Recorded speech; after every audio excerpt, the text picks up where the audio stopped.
Oui, je sais, il y a déjà plein de vidéos sur l'école, la rentrée, le lycée. Alors déjà, pour commencer, il faut savoir que j'habite dans un petit village paumé où il y a genre un bus. Je vous jure, il y a genre 6 passages par jour. Donc pour vous dire, ce village, il est entouré de 2 villes assez grandes, la ville A et ville B. Et à côté de la ville A, il y a une très grande métropole, on va dire la ville C. Faut savoir que j'allais dans le collège de la ville A, puis l'année de 3ème finie, il a fallu aller au lycée. Il y avait une continuation du lycée au collège où j'étais. Sauf que, je suis désolée, mais voir les mêmes têtes pendant 7 ans, non merci. J'avais besoin de changement, vous voyez, d'air frais, de renouveau. Je l'ai vite regretté.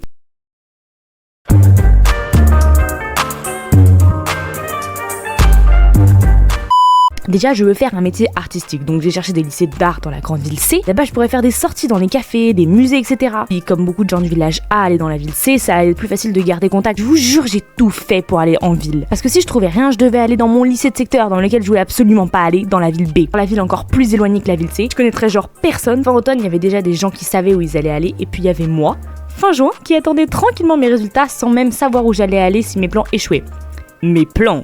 Lycée d'art 1 dans la ville C, lycée prestigieux mais public donc pas cher dans la ville C, et puis si je suis pas prise, l'autre lycée là dans la ville B. Dans ma tête j'étais déjà prise, c'était évident. Je me voyais déjà boire un chocolat chaud dans un petit café cosy avec mes potes qui seront dans les lycées à côté un mercredi après-midi. Le jour J est arrivé, j'ouvre école direct, je cherche pour de liens où on peut accéder aux résultats, j'ai déroulé. Lycée art, pas accepté. Lycée prestigieux mais public donc pas cher dans la ville C, pas accepté. Lycée de secteur, pas accepté. Par contre, il y a dû avoir un bug pour le lycée de secteur parce qu'ils peuvent pas me refuser normalement. Pas chialer, mais j'ai mis du temps à comprendre ce qui se passait. Et le pire dans tout ça, c'est que j'allais devoir dire à tous mes potes que finalement, je vais de l'autre côté, mec. On se reverra plus jamais, MDR. Finalement, j'ai fait ma rentrée, toujours dans la ville B, mais dans un autre lycée que mon lycée de secteur. Et il y a une de mes meilleures potes là-bas. Voilà comment je me suis retrouvée dans un vieux lycée, style ancienne église, avec une pote dans la ville où je voulais absolument pas aller à la base. Est-ce que je suis une miskine? Peut-être. Déjà, je m'étais un peu préparée. Après avoir maté toutes les vidéos de l'ONLV, être devenue musclée, forte, améliorer mes social skills, énorme glow up, j'étais enfin prête. Non, c'est faux, j'ai passé mon été sur Genshin dans mon lit avec mon chat. Tout ce que j'ai fait, c'est améliorer un peu ma garde-robe pour changer un peu de look de clodo que j'ai adopté durant tout le collège. Le jour de la rentrée, j'étais avec ma meilleure pote, on était vraiment genre trop stressée parce que tout le monde se connaissait déjà. On n'était pas dans la même classe, donc je suis partie avec la mienne. Déjà, je vous jure, mes premiers constats des gens dans ma classe, c'était ok, celle-là, elle a un sac machin, on va bien s'entendre, je devrais aller l'aborder dans ces 4, comme ça j'aurai un sujet de conversation.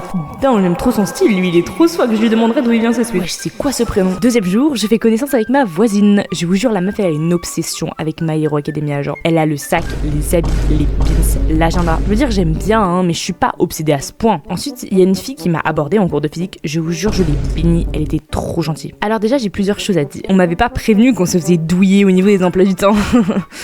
genre 8 heures de cours, 40 minutes pour manger. On est où là? Je vous jure, j'y ai pas cru. Au final, je traîne avec un petit groupe, genre on est 4, avec la meuf MHA, la fille trop gentille et puis une autre. Alors c'est vraiment pas pour me moquer, hein. Vraiment cette fille, elle est adorable et grave gentille. En fait, elle a un menton très reculé, je sais pas si c'est juste la forme de son visage ou une déformation, et elle a des lunettes qui lui grossissent à mort les yeux, ce qui fait qu'elle louche un peu. Et du coup, quand elle te parle, ça fait ça. Et toi, t'avais combien à la note de physique? Je suis horrible, hein, vraiment, mais c'est super déstabilisant, surtout quand la moitié de sa salive se retrouve dans ton assiette quand elle te parle au self. Après, il y a une autre meuf, vraiment trop chelou, elle est grave sympa, hein. Je m'avançais sur mes devoirs en intercours, tranquille, et d'un coup, trop près de mon oreille, j'entends un salut. Je sursaute, hein, normal. Je me retourne, c'était la meuf chelou, limite collée à mon visage. Là, j'ai fait un arrêt, mon cœur il a raté un battement, je vous jure. J'ai sorti un MDR.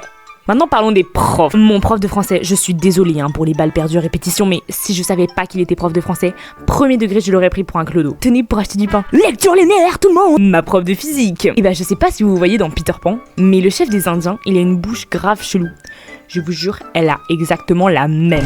Cette meuf, tous les jours, c'est la Fashion Week avec elle, mais pas dans le bon sens du terme. Je vous jure, le seul endroit où elle s'habille, c'est des iguales. Ma prof de maths, on dirait c'est la meuf la plus aigrie qui existe sur Terre. Premier degré, elle a mis 2 heures de colle à 2 mecs qui dessinaient au fond de la classe. Mais on est où, en fait? Vous voyez, j'aime bien les animés et tout, donc quand j'avais fait mes cours scolaires, j'avais trop envie d'acheter un agenda animé. Premier degré, je me suis... Ouais, non, ça fait gamin, ça va se moquer de moi. Je vois quoi? La meuf MHA, elle a un agenda MHA, un autre c'était One Punch Man et un autre c'était Blue Lock. J'étais en larmes. Genre dans ma tête, c'était dramatique alors qu'il y avait pas de quoi. Mais à mon avis, c'était pas le plus drôle. Vous voyez ou pas le genre de mec cool, on va dire, qui a une petite copine, une bande de potes qui se la joue viril. Peut-être vous savez de quoi je parle, peut-être même vous en êtes un en fait. Et il y a un mec comme ça devant moi, devinez c'est quoi son agenda? LOL surprise. Genre obligé, c'est un pari qu'il a perdu ou je sais pas. Sa petite sœur elle lui a échangé avec le sien, mais MDR. Vraiment, petite pensée pour le gars qui est assis derrière moi. Vous voyez ou pas ces gens qui se plient le dos pour le craquer et qui s'étirent à mort? C'est vraiment moi, genre. Je fais des rotations de 360 degrés, le gars il doit vraiment se poser des questions. On était en espagnol, on copiait tranquillement le bilan de 200 lignes de la prof quand soudain l'alarme incendie se déclenche. Au début je stresse, normal puisqu'on nous avait pas prévenu d'un quelconque entraînement. Mais tout de suite, la prof nous a calmés en disant que c'était un entraînement. Du coup on commence à se lever pour sortir. Normal. Comme tous les autres élèves. Et là elle nous dit quoi? Ah non mais vous finissez de copier le bilan, hein. On sort pas tant que c'est pas fini. J'ai pas compris et je veux pas comprendre, on avance. Du coup on s'est rassis, on a fini de copier avec l'alarme à donf dans les haut-parleurs et le boucan des autres élèves qui descendent tous. Genre imaginez le jour du vrai incendie, genre finissez ce bilan, hein, je laisse personne sortir tant qu'il est pas entier dans votre cahier. Mais madame, on brûle. M'en fous. Pour le moment ça va, les gens ils sont cool et beaucoup plus ouverts. Mais après je sais pas trop vu que je passe la moitié des pauses au CDI parce que là-bas c'est un manga store complet en fait.